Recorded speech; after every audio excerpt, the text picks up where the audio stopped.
question for the next stand-up comedian. Please give it up for Mohammed Babiker.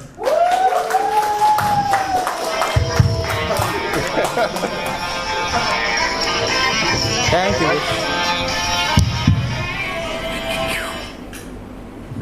Hello, hello, hello. Hello.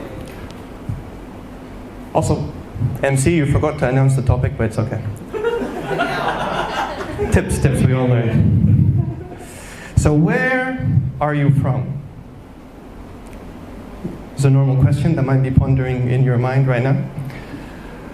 And it's a question that normally you would answer with a word, a sentence, 2 sentences at most. But usually the first thing I do when I get that question is, how much time do you have? So I was born in the UK, originally from Sudan, lived most of my life in Saudi Arabia, and I just moved here to Malaysia from the Czech Republic. So the reason I mention all of those is not to show off, but I feel like if I say just one of those, I feel like I'm not giving you the full story. Right? Like if I say I'm just from the UK, you know, when's the last time you've seen anyone from the UK with such white teeth? Right? It's unrealistic. You know, when I tell people I'm from Saudi, people tend to think I'm a lot richer than what I actually am. You know, if I was in Saudi, I probably wouldn't be performing a comedy show for free. I would be in my palace in Riyadh, and I would fly all of you guys over to perform for me. So not quite my income level. When I tell people I'm from Sudan these days, yeah, the instant response I get is, so how's the war going? It's like, guys, not everyone from a war-torn country is a political analyst. Like, you just, hey, how are you? What's your name? Where are you from? Oh, how's the war going? Okay, 1 minute, please. You see here, so this is the borders of current Sudan. This is the SAF. This is the RSF. They're currently moving the borders across. Like, no one has a short answer to that question. So the next time you meet someone who comes from such a country, just ask them how their family is doing. That's enough. That's enough of an answer to know how the world is going. Right.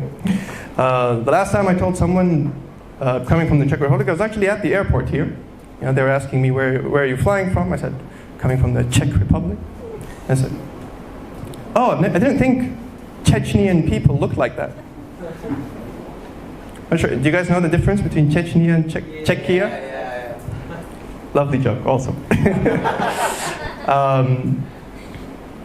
And lastly, of course, we're here.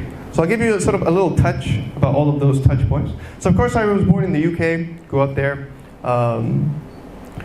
I grew up at a time when there was not much internet, no unlimited access to internet. And I remember my dad telling me, hey, Mohammed, you shouldn't be shy in front of these white people. You are the grandson of the Umda. And me being a British kid, I was like, Dad, what's a Umda? And he said, he rules over multiple cities, and the position is inherited. So he's like a king, Dad? He's like, yeah, it's basically a king. So of course I went to school the next day and I told all the students in class that my grandfather is the king of Sudan, and that makes me the prince of Sudan. You know, I was able to keep that up for a whole 2 years. You know, not having the internet was such a blessing back then. But unfortunately, we moved to Sudan shortly, and that's where reality struck. So Sudan is a republic. It's not a wonderful kingdom. There's no monarch like here. And I understood that the Umda is basically like a governor, just rules over, like, you know, just a small little governor.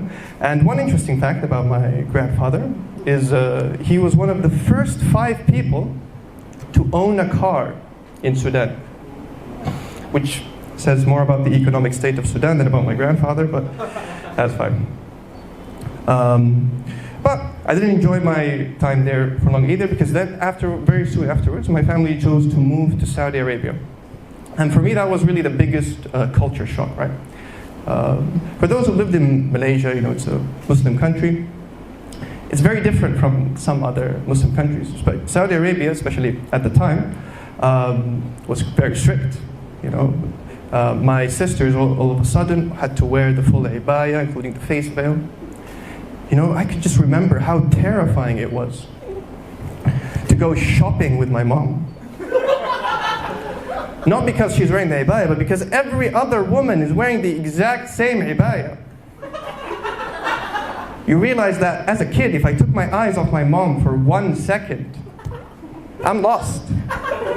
I'd just be walking up and down the aisle up to random Saudi women, Mama? And they're just like, no, where? And if my mom wanted to look for me, what would she say? She just shouts, Muhammad! And half the mall looks back like, which one?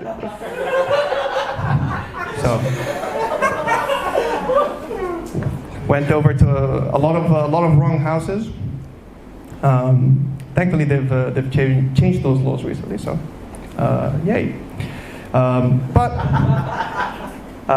Very recently, of course, alhamdulillah, we're going to skip over the Czech Republic for time. It's a boring republic, you don't need to.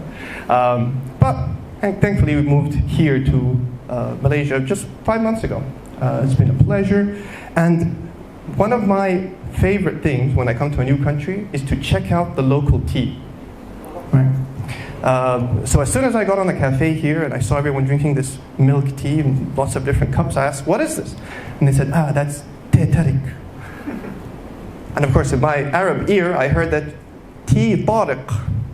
So Tarik is just a male name. So this must have been an ancient Arab trader who came in the 1600s and taught them his secret spice and medicine, recipe for tea that no one else knew. And the Malaysians named it after him.